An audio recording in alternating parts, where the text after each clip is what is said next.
नमस्कार, सुप्रभात। आप देख रहे हैं बहुजन इंडिया 24 न्यूज। अब खबर विस्तार से। आज की ताजा तरीन खबर देखने के लिए हमारे साथ बने रहिए।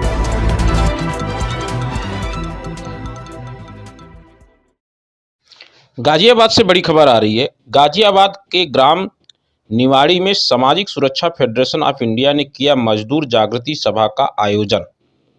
आपको बताते चले, सामाजिक सुरक्षा फेडरेशन ऑफ इंडिया के द्वारा 6 नवंबर 2022 को बृहस्पतिवार बाजार निवाड़ी गाजियाबाद उत्तर प्रदेश में मजदूरों की समस्याओं से संबंधित मजदूर जागृति कार्यक्रम किया गया, जिसकी अध्यक्षता विजेंद्र सिंह, जिला अध्यक्ष गाजियाबाद, संचालक रामवीर बादल ने किया। कार्यक्रम में मुख्य अतिथि ज्ञानेंद्र कुमार गौतम, राष्ट्रीय अध्यक्ष, विशिष्ट अतिथि अमर कुमार आजाद, प्रदेश अध्यक्ष रहे।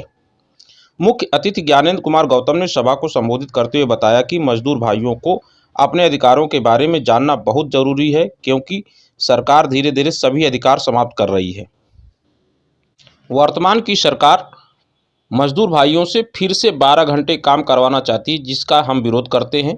मांग करते हैं कि गरीबों, मजदूरों, विकलांगों, विधवा, वृद्धा के कल्याण के लिए चलाई जा रही सभी योजनाओं को फिर से चालू रखी जाए। प्रदेश के सभी लोगों को लाभ दिया जाए। हर व्यक्ति को स्वास्थ्य, शिक्षा, रोजगार देना सरकार की जिम्मेदारी व पहली प्राथमिकता है। सामाजिक सुरक्षा फेडरेशन ऑफ इंडिया के राष्ट्रीय अध्यक्ष द्वारा 12 सूत्री मांग पत्र अपर मुख्य सचिव श्रम एवं सेवायोजन बचत भवन व सन्निर्माण कल्याण बोर्ड उत्तर प्रदेश सरकार को संबोधित जिलाधिकारी को दिया। इस मौके पर इब्राहिम अली, संगठन मंत्री अनिल कुमार, श्रीमती सुनीता, जिला अध्यक्ष गाजियाबाद, सुनील कुमार उपाध्याय, ओमवीर सिंह सैनी, डॉक्टर ज्योति करदम उपाध्यक्ष हापुड़, श्रीमती उर्मिला गौतम अध्यक्ष, श्रीमती संगीता शर्मा महानगर अध्यक्ष, विजय राली वरिष्ठ अध्यक्ष, ऋषिपाल ठेकेदार, शिवम कार्यालय सचिव, देवानंद, जीशान, अरुण कुमार, बुद्ध प्रकाश, नानक चंद, सभासद, सुमालिया, नेहा आदि गणमान्य लोग इस सभा में उपस्थित रहे। तो मैं आपका नाम जानना चाहूँगा। हाँ, मेरा नाम ज्ञानेंद्र कुमार गौतम है और मैं राष्ट्रीय अध्यक्ष हूँ सामाजिक सुरक्षा फेडरेशन ऑफ इंडिया। जैसे ये संगठन जो है आपका मतलब किन किन मुद्दों के लिए काम करता है?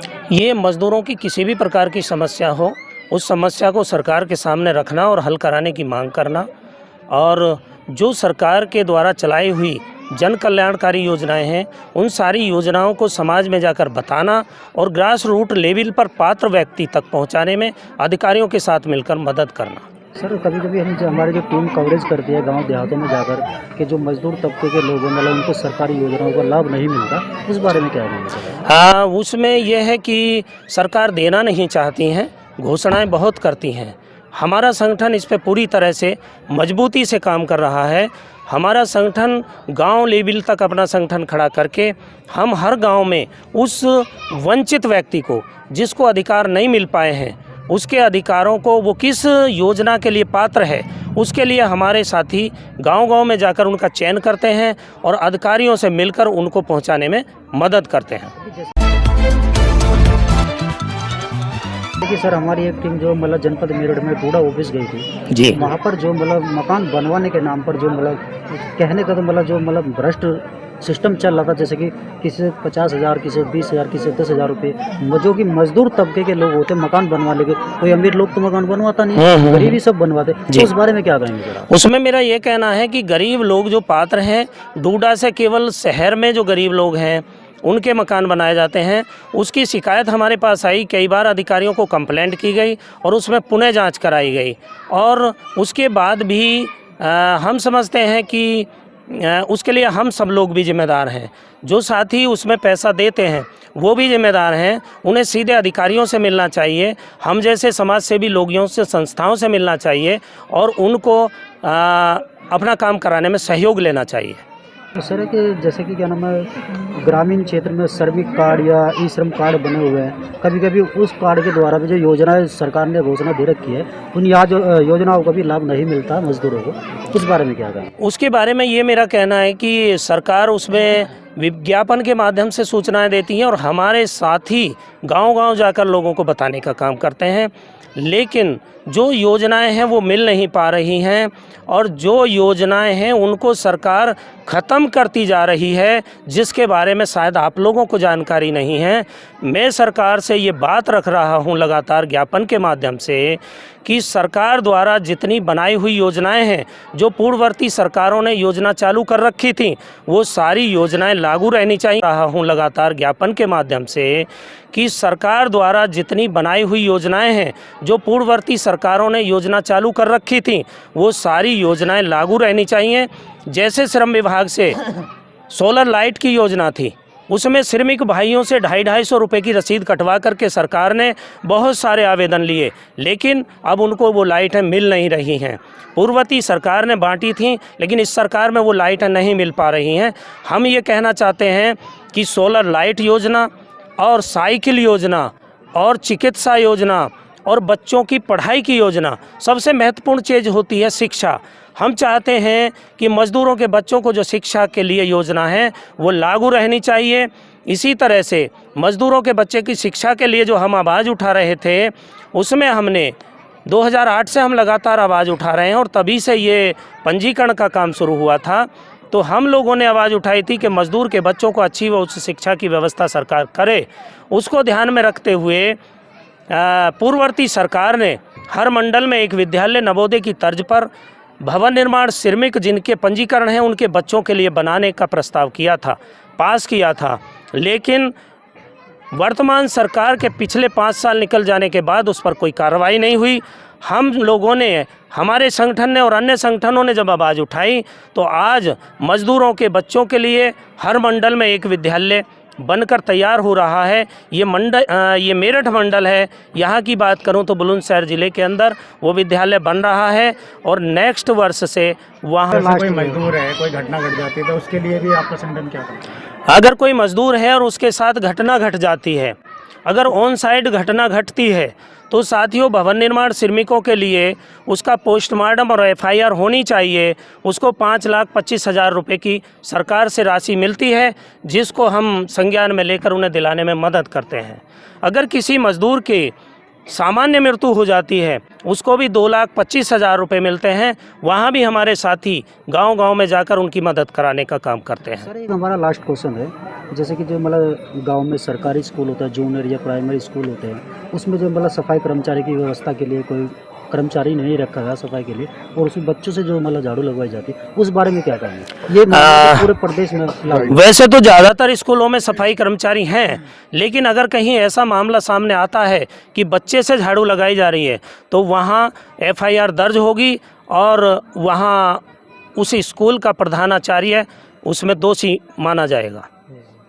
हमारे साथ में हमारा लास्ट क्वेश्चन है, जैसे कि जो मतलब गांव में सरकारी स्कूल होता है, जूनियर या प्राइमरी स्कूल होते हैं, उसमें जो मतलब सफाई कर्मचारी की व्यवस्था के लिए कोई कर्मचारी नहीं रखा गया सफाई के लिए, और उसमें बच्चों से जो मतलब झाड़ू लगवाई जाती है, उस बारे में क्या कहेंगे? ये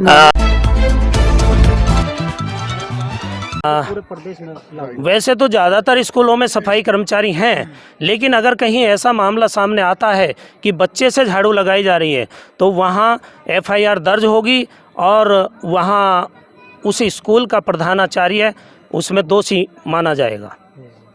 हमारे साथ में काफ़ी मज़दूर जुड़ चुके हैं। मैं समझता हूँ कि 12 राज्यों में हमारा संगठन काम कर रहा है और उत्तर प्रदेश की बात करें तो लगभग 50% ज़िलों में, लगभग मैं समझता हूँ 40 ज़िलों में हमारे जिला अध्यक्ष और कार्यकर्ता बन चुके हैं।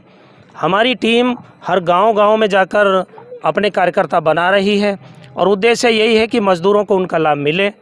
लेकिन जुड़ने के लिए और कुछ नहीं करना है, हमारे संगठन में अपना आधार कार्ड और फ़ोटो देंगे और उसकी सदस्यता शुल्क 10 रुपये से लेकर ऊपर वो मेंबरशिप में 1000 रुपये तक कुछ भी दे सकता है, जो जैसी उसकी इच्छा है। मतलब जैसे कि आपके संगठन में ऐसा तो नहीं कोई मतलब जाति वाइज सिस्टम हो के हर समाज का व्यक्ति जुड़ा है? हमारा संगठन ने नारा दिया है, जाति है ना पाती है, हर मज़दूर हमारा साथी है। हमारे यहाँ हर जाति के मज़दूर के लिए आवेदन कर सकता है, मेंबर बन सकता है। और हमारा संगठन केवल भवन निर्माण ही नहीं, खेती हर मजदूर हो, चाहे घरों में काम करने वाली महिलाओं हों, हमने उनके लिए भी अधिकार की मांग की है।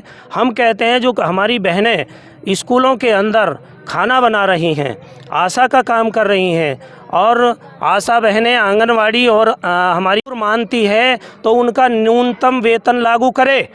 उनको 1,500 रुपये देते हैं और वो भी सालों में जाकर देते हैं, उससे कैसे उनका परिवार चलेगा। तो हमारी ये सरकार से, आपके चैनल के माध्यम से मांग है कि हमारी आशा बहनें, हमारी भोजन माताएं, आंगनवाड़ी कार्यकर्त्री बहनें, उन सबको भी सरकार न्यूनतम वेतन लागू करे। और साथियों, मैं आपके चैनल के माध्यम से ये बताना चाहता हूँ कि हमारे देश का संविधान जो परम पूज्य बाबा साहब डॉक्टर अंबेडकर जी द्वारा लिखित है, वो इस देश के हर नागरिक को बराबर की संज्ञा देता है, समानता बंधुत्व की संज्ञा देता है।